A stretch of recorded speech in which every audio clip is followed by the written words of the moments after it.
Well, we made it to Friday, and every day this week we have seen dense fog advisories, except today. The fog issue this morning is much more manageable, and the numbers had dropped below 2 miles between Punta Gorda and Port Charlotte, but have improved tremendously here at the top of the 6 o'clock hour. Here's a live look from the Sunseeker Resort looking into Punta Gorda, where you can see a little haze there on the street lights, but at least you can see the city and the bridges. The last couple of days, this camera at times completely obscured. Let's slide out near Lake Okeechobee, where we are seeing just a little fog develop, but the numbers over a mile and 3/4, mile and a quarter there between Lakeport and Moorhaven. So we'll continue to monitor Glades and Hendry County, but Lee and Collier look just fine. As far as any kind of rain on the radar, you got to go way over on the East Coast to see any kind of showers sitting over the warmer waters of the Gulf Stream. So rain isn't the issue. The temperatures are a bit. We're going to be very, very warm again today. Our average is 75, and thanks to the wind coming across the state,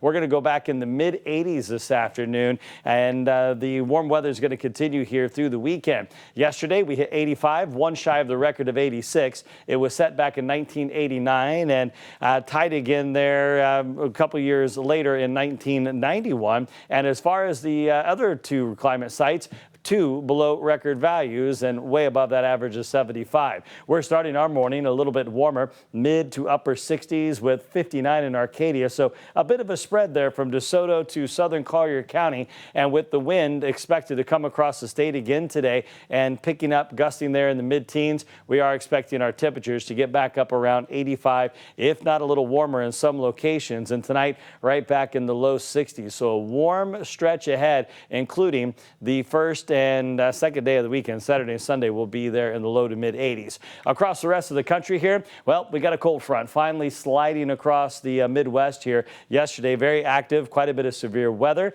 and that will continue today for the deep south, for Mississippi and Alabama. What's going to happen is the ridge holds strong through the weekend, but we finally get a trough digging. That first front will get our temperatures near normal to start the week, and then later in the week, a stronger front will move through, and we're going to set up on a pattern here, at least for the next week or so, where we're going to see a series of cold fronts moving through. So again, the first one just kind of gets us back to that average of 75. The one for later in the week could bring us some much needed rain, about a 30 to 40% chance for Wednesday and Thursday, and boy, do we need it.